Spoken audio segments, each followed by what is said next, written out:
నమస్తే. నేను మీ గోపి. వెల్కమ్ బ్యాక్ టు మనంటి. ప్రస్తుతం మాతో పాటు ఉన్నారు మా పొలిటికల్ ఎడిటర్ కార్తిక్ ఉన్నారు. ఆయనతో మాట్లాడదాం. కార్తిక్ గారు నమస్తే అండి. నమస్తే గోపి. గత 2 రోజుల క్రితం అల్లు అర్జున్ గారు ప్రెస్ మీట్ పెట్టారు. చాలా అంశాల గురించి మాట్లాడారు. చాలా అంశాలు కూడా బయటకు రావడం జరిగింది. సో ఈ ప్రెస్ మీట్ కొంతమందికి నచ్చలేదు పెట్టడం. సో దాంట్లో చిరు గారు మెయిన్ అని చెప్పుకోవచ్చు. సో అసలు ఎందుకు ఆయన నచ్చలేదు మీ మాటలు? నేను ఒక వార్త విన్నాను. చిరంజీవి ప్రెస్ మీట్ పెట్టవద్దు అని చెప్పినప్పటికీ కూడా అల్లు అర్జున్ ప్రెస్ మీట్ పెట్టాడు అని.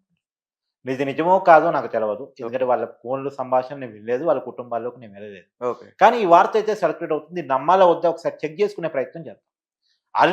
Allu Arjun attitude point of వ్యూలో అల్లు అర్జున్ ఎవరి మాట వినడు అనేటువంటిది ఆయన దగ్గర నుంచి చూసేవాళ్ళు చెప్పే మాట. ఆయనకి ఈగో ఎక్కువ అనేటువంటిది. నిజానికి మెగాస్టార్ వల్ల, మెగా కుటుంబం వల్ల హీరోగా ఎదిగినటువంటి అల్లు అర్జున్ మెగా కుటుంబంతో సపరేట్గా ఉంటూ తనకంటూ ఒక సపరేట్ ఫ్యాన్ బేస్ కావాలని కోరుకున్నాడు. అంతవరకు తప్పు లేదేమో. తనకంటూ సపరేట్ గుర్తింపు కావాలనుకోవటం, తన ఇండివిజువాలిటీ కావాలనుకోవటం తప్పు కాదేమో. ఆ క్రమంలో మెగా ఫ్యాన్స్ను, మెగా వాళ్ళని పూర్తిగా దూరం పెట్టడం స్టార్ట్ చేశాడు. ప్రత్యేకించి మొన్న ఎన్నికల సమయంలో అల్లు అర్జున్ ఏం చేశాడు? మేనమామ పవన్ కళ్యాణ్ పిఠాపురంలో పోటీ చేస్తున్నాడు.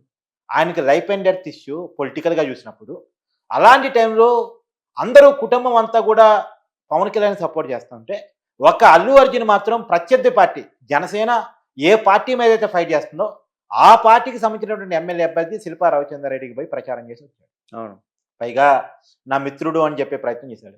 నీ మిత్రుడికే నువ్వు అంత విలువిస్తే నీ మేనమామ, నీకు కెరీర్ ఇచ్చిన కుటుంబం, నీకు అవకాశాలు కల్పించిన కుటుంబం, నువ్వు ఎంత యాటిట్యూడ్ చూపించాలి?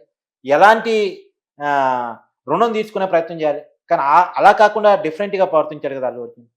మీకు సంఘటన ఉదాహరిస్తాను. చెప్పండి. అల్లు అర్జున్ సినిమా కెరీర్లోకి వద్దాం అనుకున్నప్పుడు డాడీ సినిమాలో ఫస్ట్ అల్లు అర్జున్ యాక్టింగ్ చేశాడు. డాడీ సినిమా చిరంజీవి సినిమా, యాక్చువల్గా చిరంజీవి హీరో దాంట్లో. అవును. ఎందుకంటే చిరంజీవి సినిమాలో కనపడితే ఎలివేషన్ వస్తాయి అంటే, కాబట్టి అల్లు అర్జున్ దాంట్లో నటించాడు, ఎలివేషన్ వచ్చింది. తర్వాత ఏదో కథ అనుకుంటే అది అల్లు అర్జున్ దక్కలేదంట, హీరో నితిని దక్కిందంట. అప్పుడు అల్లు అర్జున్ కొంత బాధపడ్డాడంట.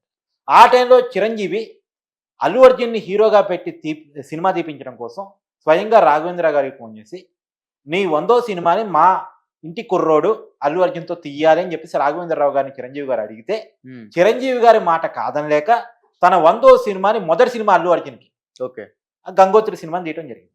సో మెగాస్టార్ ఫోన్ కాల్ వల్ల, మెగాస్టార్ రిక్వెస్ట్ వల్ల, మెగాస్టార్ మాట వల్ల అల్లు అర్జున్ సినిమా హీరో అయ్యాడు. ఇవాళ తన పర్ఫార్మెన్స్ చూసుకోవచ్చు, నిలబడి ఉండొచ్చు. అల్లు అర్జున్ మంచి నటుడు కాదనేది ఏం లేదు, దాంట్లో నాకేం భిన్నాభిప్రాయం లేదు. కానీ నీ పునాది ఎక్కడుంది? మెగాస్టార్ అనేటువంటి దాంట్లో ఉంది. నేను మొట్టమొదటి ఓన్ చేసుకుంది ఎవరు? Mega fans. నువ్వు 4-5 సినిమాలు అయిపోయిన తర్వాత ఓన్ ఫ్యాన్స్ ఏర్పాటు ఉండొచ్చు కాక, ఆ 4-5 సినిమాల వరకు నేను ఓన్ చేసుకుంది మెగా ఫ్యాన్సే కదా. గంగోత్రి నేను హిట్ చేయడానికి కారణం మెగా ఫ్యాన్సే కదా. మరి వాళ్ళని అంత డిజైన్ చేసుకోవడం అవసరమా? పైగా ఆ నంద్యాల సంఘటన విషయం తర్వాత కూడా దాన్ని కంటిన్యూ చేసుకునే ప్రయత్నం చేశాడు. వివాదం తెంచుకునే ప్రయత్నం చేయలే. పైగా రెచ్చగొట్టుకునే ప్రయత్నం ఇండైరెక్ట్గా, నా ఇష్టం, నేను వెళ్తాను, ఎవరు పిలిచినా నాకు ఇష్టమైతే నేను వెళ్తాను అనేది మాట్లాడే ప్రయత్నం చేశాను. నువ్వు వెళ్ళాల్సింది ఎక్కడికి? పవన్ కళ్యాణ్ గారి దగ్గరికి, పిఠాపురానికి మద్దతు చెప్పడానికి కదా. నువ్వు రివర్స్లో ఆయనకి పోకపోగా ఈయనకి పోయావు. అంటే సేమ్ డే పోయావు. ఇక్కడ రామ్ చరణ్ ఏ రోజైతే వస్తున్నాడో అదే రోజు నువ్వు అక్కడికి వెళ్ళావు. ఇది మెగా ఫ్యాన్స్కి నచ్చలే. నువ్వు పోయేది వేరే రోజైనా బాగుండు, కానీ సేమ్ డే వెళ్ళావు. అవును. కాబట్టి ఇక్కడ చాలా గొడవ, దాన్ని పెంచుకునే ప్రయత్నం చేశాడు.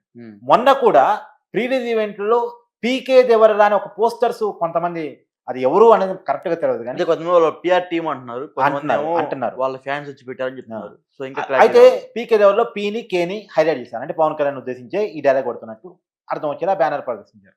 దాన్ని నువ్వేం చేయాలి? ఫుల్ స్టాప్ పెట్టాలి. అలాంటి వాళ్ళకి వార్నింగ్ ఇవ్వాలి, స్టేజ్ మీద ఇవ్వాలి.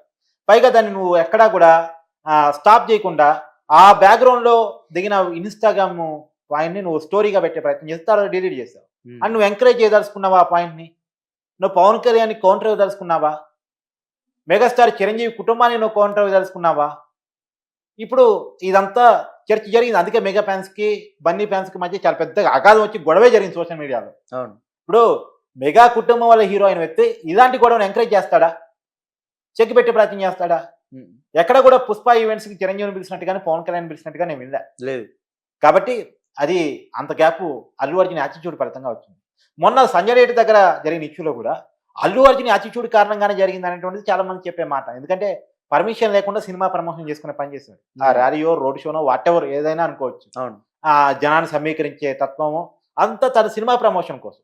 సినిమా చూడటానికి అక్కడికి రాలే. సినిమాని ప్రమోట్ చేసుకోవడానికి వచ్చాడు. ఆ విషయం నేను డే 1 నుంచి చెప్తా ఉన్నాను. ఓకే. కాబట్టి ఈ యాటిట్యూడ్ ఫలితంగానే అక్కడ తొక్కిసలాట జరిగింది. అంటే మొత్తం ఇష్యూలో అల్లు అర్జున్ యాటిట్యూడ్ మీకు కనపడుతుంది. ఈ యాటిట్యూడ్ ఉన్న వ్యక్తి చిరంజీవి ఫోన్ కాల్ చేసి చెప్పినా వింటాడని మనం అనుకోవడానికి లేదు. వినకపోవచ్చు. వినకపోయి ఉండొచ్చు. నిజానికి ఇన్నేళ్ల సినిమా సామ్రాజ్యంలో కొన్ని దశాబ్దాల సినిమా కెరియర్‌లో చిరంజీవి చుట్టూ ఏమైనా వివాదాలు ఉన్నాయా? నో. పవన్ కళ్యాణ్ చుట్టూ ఏమైనా వివాదాలు ఉన్నాయా? లేదు. ఎందుకు లేవు? వివాదం వాళ్ళని రావాలని చూసినా సరే దాన్ని కట్ చేసుకునేవాళ్ళు. వివాదం ఇరుక్కోవడానికి ప్రయత్నం చేసేవాళ్ళు కాదు వాళ్ళు. అప్పటికప్పుడు సెటిల్ చేసేసేవాళ్ళు. చేసుకునేవాళ్ళు. కానీ అల్లు అర్జున్ వివాదాన్ని పెంచుకునే ప్రయత్నం చేశారంటే అతని యాటిట్యూడ్ పాయింట్ ఆఫ్ వ్యూలో తేడా ఉందనే అర్థం. మొన్న కూడా సరే జరిగిన సంఘటన తర్వాత కోలుకున్నాడో, రియలైజ్ అయ్యాడో పోయి చిరంజీవి గారిని కలిసి వచ్చాడు. అందరూ అనుకున్నారు చిరంజీవి గారిని కలిసి వచ్చిన తర్వాత చిరంజీవి గారి సలహా చెప్పుకుంటాడు, అల్లు అర్జున్ మంచిగా పాటిస్తాడు, మంచి మనిషి మారిన మనిషి అనుకున్నారు. యాక్చువల్‌గా ఆ రోజు ట్వీట్ కూడా చేసినట్టున్నాడు. ఈ కుటుంబాన్ని నేను ఓన్ చేసుకుంటాను, ఆ కుటుంబానికి అండగా ఉంటానని చెప్పేసి చిరంజీవి గారి సలహా మేరకే చేశాడు అనేటువంటిది. ఎందుకంటే చిరంజీవి గారిని నాగబాబు గారిని కలిసి వచ్చిన తర్వాత చేశాడు కాబట్టి ఖచ్చితంగా వాళ్ళ సలహాలు తీసుకున్న తర్వాత పెద్దవాళ్ళ సలహాలు మేనమామలు కదా, వాళ్ళ సలహాలు తీసుకున్న తర్వాత చేసి ఉంటారులే అని అందరూ అనుకున్నారు. కానీ ఇప్పుడు ప్రెస్ మీట్ పెట్టడం నిజానికి ఈ ప్రెస్ మీట్ తర్వాత చూడు చిరంజీవి గారు ఎక్కడ స్పందించలే. అవును.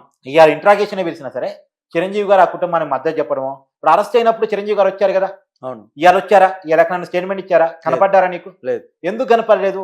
ఇవాళ ఎందుకు అండగా ఉండే ప్రయత్నం? చాలా మంది ఏమంటారంటే షూటింగ్స్ లో బిజీగా ఉన్నారు అంటున్నారు. దానికి ఏమంటారు? ఆ రోజు కూడా సినిమా షూటింగ్ లోనే ఉన్నారు ఆయన. విశ్వంబర్లో క్యాన్సిల్ చేసుకున్న మరే వచ్చారు. ఆ రోజు ఇంపార్టెంట్ డే కాబట్టి వచ్చారు. ఇవాళ మాత్రం ఇంపార్టెంట్ డే కదా, జస్ట్ ఈ రోజు విచారణ కదా, అందుకని రాలేదేమో అనుకోవచ్చు. అసలు కనీసం ట్వీట్ చేశారా? కనీసం మాట చెప్పే ప్రయత్నం చేశారా? వాళ్ళ పర్సనల్ సంభాషణ మనకు తెలియదు కదా. ట్వీట్ అఫీషియల్ గా చేస్తారు కదా, ఇది పర్సనల్ సంభాషణ వదిలేయి. ట్వీట్ అని కాదు, పర్సనల్ గా ఫోన్ మాట్లాడి ధైర్యం చెప్పుండొచ్చు కదా. నేను అది కూడా జరిగిందని అనుకోను. అది చెప్తే అల్లు అర్జున్ పిఆర్ టీం ఇప్పటికే బయట లీక్ చేసి ఉండేది. అల్లు అర్జున్ సెలబ్రిటీలు కలిసి ఉంటే అదంతా వీడియో ఫుటేజ్ ఇచ్చారు కదా, అట్నే ఇచ్చి ఉండేవాళ్ళు. అది చెప్పుండేవాళ్ళు చిరంజీవి గారు కాల్ చేశారని, అదే మద్దతు చెప్పారు అనేటువంటిది చెప్పుండేవాళ్ళు. కానీ ఏది ఏమైనా ఒకటి మనకు క్లియర్గా కనపడుతుంది, ఆ కుటుంబాలు తొంగి చూసి ఇది మాత్రమే మనం చెప్పలేం. కానీ అల్లు అర్జున్ మాత్రం చెప్తే వినే మనిషి కాదు. తనకు ఇగో ఇస్తూ తన యాటిట్యూడ్ ఫలితంగా ప్రాబ్లమ్స్ వస్తూ ఉంటాయని చెప్పడానికి చాలా ఉదాహరణ చెప్పాను నేను మీకు. ఒకటి మెగా ఫ్యాన్స్ దూరం చేసుకోవటం, రెండు మొన్న సంజయ్ రెడ్డి దగ్గర జరిగిన ఘర్షణ, మూడు సినిమా ప్రమోషన్స్ అప్పుడు పీకే దేవర లాంటి వాటిని ప్రమోట్ చేయడం. అంతకుముందు ఇంకా లాంగ్ బ్యాగ్ చెప్పాలంటే చెప్పను బ్రదర్ అంటే ఒక డైలాగ్ వైరల్ అయ్యేది. అవును. అల్లు అర్జున్ పవన్ కళ్యాణ్ పేరు చెప్పడానికి ఇష్టపడక స్టేజ్ మీద చెప్పిన మాట. ఇలాంటి అనేకం ఒకదానికొకటి లింక్ చేస్తే ఖచ్చితంగా Allu Arjun point of view మీకు కనపడుతుంది. ఖచ్చితంగా ఎవడు మాట వింటే చిరంజీవి గారి మాట కూడా విని ఉండకపోవచ్చేమో. ఎందుకంటే చిరంజీవి గారు ప్రెస్ మీట్ పెట్టాలని ఎంకరేజ్ చేసి ఉంటారు ప్రభుత్వానికి వ్యతిరేకంగా. ఎందుకంటే అసెంబ్లీలో రేవంత్ రెడ్డి గారు చెప్పిన మాటలకి కౌంటర్ ప్రెస్ మీటే కాదు, ఆటోమేటిక్ అంతే కదా. ఒకటి చాలా మంది ఏమంటారంటే వాళ్ళు బాగానే ఉన్నారు, ఈ మీడియా మధ్యలో వచ్చి జనాలకి వేరే విధంగా మెసేజ్ ఇస్తున్నారు అన్నట్టుగా కొన్ని వార్తలు వస్తున్నాయి. దానికి ఏమంటారు?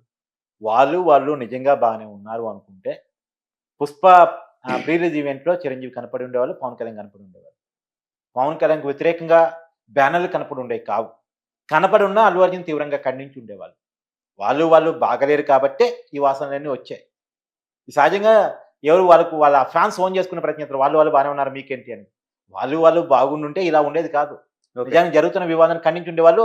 నాగబాబు గారు ట్వీట్స్ చేశారు కదా, హీరో మనం అనుకున్నవాడే మనోడు, మనతో ఉండేవాడే మనోడు, మన అనుకున్నవాడు మనతో లేనివాడు మనోడు కాదు అని చెప్పేసి ఇండైరెక్ట్ ట్వీట్ చేశారు కదా.